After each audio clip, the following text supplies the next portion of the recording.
Amis rôlistes, bonjour. Alors je suis très content de vous retrouver dans ce fantastique panorama qui est pyrénéen pour vous présenter quelque chose de particulier concernant le jeu Rêve de Dragon. Alors j'ai souhaité en fait monter assez haut, me rapprocher le plus près possible des terres médianes du rêve, entre guillemets, en montant donc dans ce fantastique paysage du pont d'Espagne pour vous parler d'un outil qui n'est pas obligatoire, qui n'est pas forcément indispensable, mais qui peut être une aide de jeu intéressante. Cette aide de jeu concerne la magie dans Rêve de Dragon et il s'agit en fait d'un moyen de ne plus du tout utiliser de jet de dés à 8 faces pour définir si l'on fait des rencontres ou pas en TMR. Alors comment? Vous allez me dire. Eh bien tout simplement, juste après ça, vous allez le savoir. Donc voilà, pour revenir à la raison de cette vidéo, c'est tout simple, c'est que on l'aura compris, à chaque fois qu'on va se déplacer sur cette TMR, nous ferons un lancer de dés. Donc on peut se dire que c'est vrai que si on a un ou deux lancers, c'est rapidement, c'est vite fait, quoi, hein, on lance 2 dés, voilà, on en lance un troisième, oui, on lance un quatrième, voilà. Donc c'est, pour certaines personnes, c'est un peu long, certaines personnes trouvent que c'est un peu long de lancer tous ces dés, à chaque fois qu'on va lancer un sort. Alors on peut prendre le parti de se dire, bon voilà, on fait simplement le jet de rêve avec la difficulté du sort plus le bonus de la voix, mais et on se soucie pas des cases de la TMR, mais bon là on joue pas vraiment à RDD, quoi, à Rêve de Dragon, hein. Et après j'ai imaginé une autre option qui vaut ce qu'elle vaut. Alors je dis pas que c'est forcément ce qu'il faut faire, mais bon, je l'ai expérimenté, ça fonctionne. Voilà, j'ai imaginé un petit sac comme celui-ci, dans lequel en fait il y a des sortes de petites pastilles de plastique, dont certaines sont marquées avec un point ou une croix, et d'autres sont totalement vierges. Donc voilà, je vais aller chercher, on peut faire ça avec n'importe quoi d'autre, hein, des cailloux, des gemmes, ce que vous voulez. Voilà, donc ces petites pastilles qui sont en fait tout bêtement des jetons de loto, eh bien voilà, je vais les remettre dans le sac et je vais vous expliquer comment ça marche. Hop. Alors il y en a un nombre bien défini que je vais vous mettre à l'écran, le calcul. Mais à quoi ça sert? Eh bien, plutôt que de jeter un dé, imaginons, donc on reprend notre exemple où je suis à un I7 et je décide de remonter jusque là, eh bien je sais que je vais avoir donc 1, 2, 3, 4, 5 jets de dés à faire. Eh bien je vais tout simplement mettre ma main dans le sac et prendre une poignée, voilà, une poignée fermée. Voilà, j'ai fermé la main, j'ai une poignée de pièces.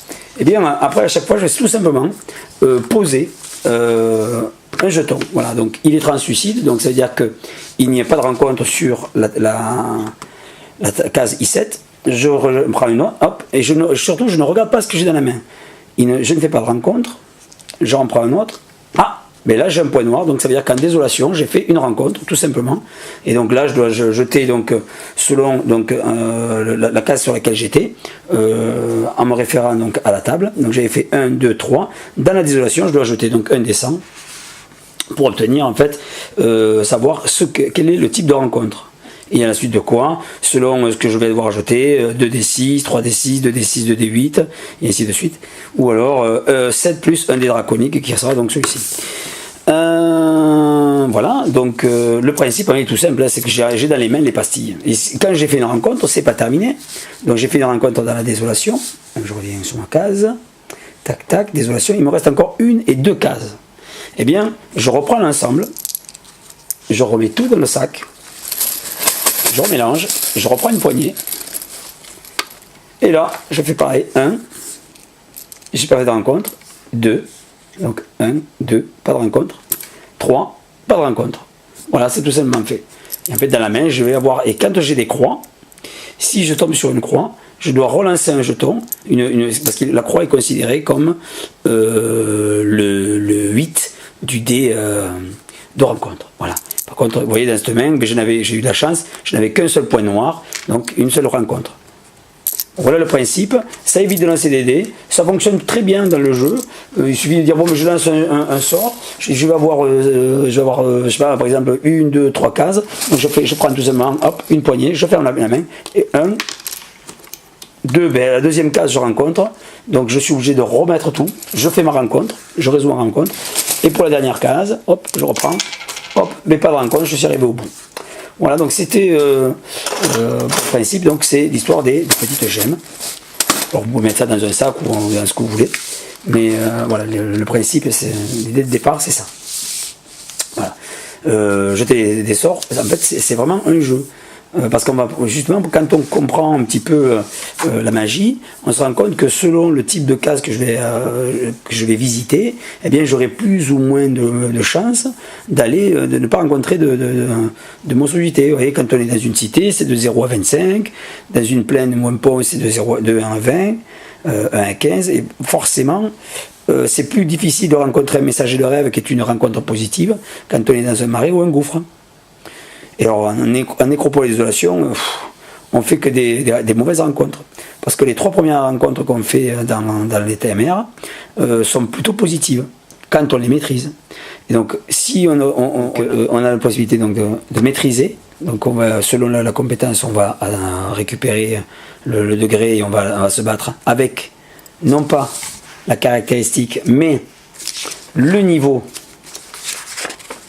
de score de rêve. Donc là, en l'occurrence, je n'ai pas perdu de points, donc je suis à 14. Mais si j'avais perdu des points de rêve, j'aurais maîtrisé avec moi, non pas ma caractéristique, mais avec mon niveau de points de rêve. Et voilà.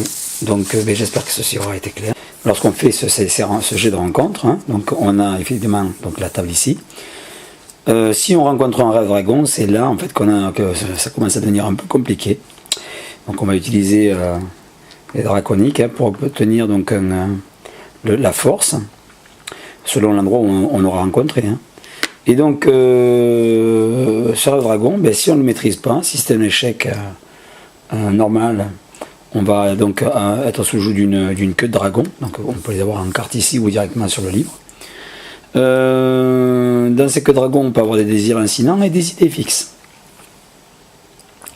Ensuite, lorsqu'on le maîtrise, mais il y a encore autre chose. Là, on prend une tête de dragon et donc c'est un bénéfice, ça on le sait.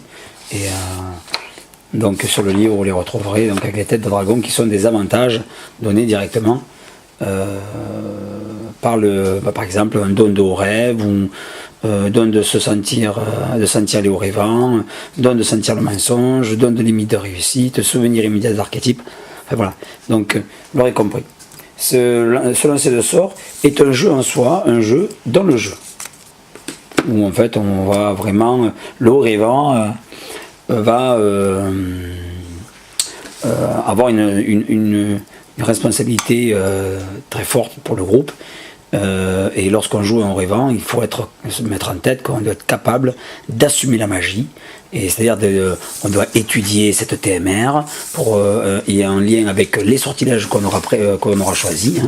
Donc on va se dire voilà, si on peut imaginer de se tracer sur sa TMR directement sur sa fiche. Hors jeu évidemment ou alors dans des temps de pause, on peut très bien se dire voilà j'ai tel ou tel sort et ce sort il est dans cette case là ou dans cette case là et donc on va pouvoir choisir de se faire des petits tracés, des cheminements et de conserver ces cheminements pour éviter justement des problématiques. Voilà. Il y a des cases qui sont quant à elles obligatoires. Par exemple si on voulait invoquer un canaillou, on est obligé de se rendre directement sur la case du mont Canaille tout en haut là, de la fiche. Donc, mais l'idée c'est vraiment quand on est au rêvant, on doit faire en sorte d'étudier la magie tel que le ferait un vrai magicien. Voilà. Et donc comment on étudie la magie? On étudie la TMR et on étudie le meilleur, les circuits les plus courts pour pouvoir donc lancer ces sortilèges. Voilà. Donc on aura vu à peu près la totalité hein, du principe de lancer le sort. Voilà, je vous rappelle qu'aujourd'hui l'idée c'était de vous présenter donc ce fameux sac avec ces petits jetons que vous pourriez refaire avec bien évidemment toute autre chose. Et bien voilà, donc j'espère que cette présentation de cet outil fait maison, hein, qui je rappelle n'est pas forcément indispensable, mais bon, qui peut être utile pour certains joueurs qui souhaiteraient faire l'impasse justement sur ces fameux D8. Eh bien voilà, j'espère que cet outil cette émission vous aura plu et que vous aurez trouvé quelque chose d'intéressant à tirer. En tout cas, je vous dis à très très vite avec la suite de la construction de cette maquette de bateau, où là on va voir vraiment tout en détail la suite de la construction du pont de ce navire, de cette petite caravelle, qui va vous servir dans vos parties de jeux de rôle avec vos figurines, pour bien simuler toutes les parties de bataille et d'escarmouche à l'épée ou au mousquet, pour différents jeux de rôle qui abordent donc justement la navigation. Et tout ça avec un réalisme et puis surtout une imprégnation, une implication et puis une immersion de vos joueurs qui sera incontestable. N'hésitez pas à fabriquer ce genre de petit outil. J'en profite d'ailleurs pour vous parler de quelque chose que j'ai vu aussi intéressant.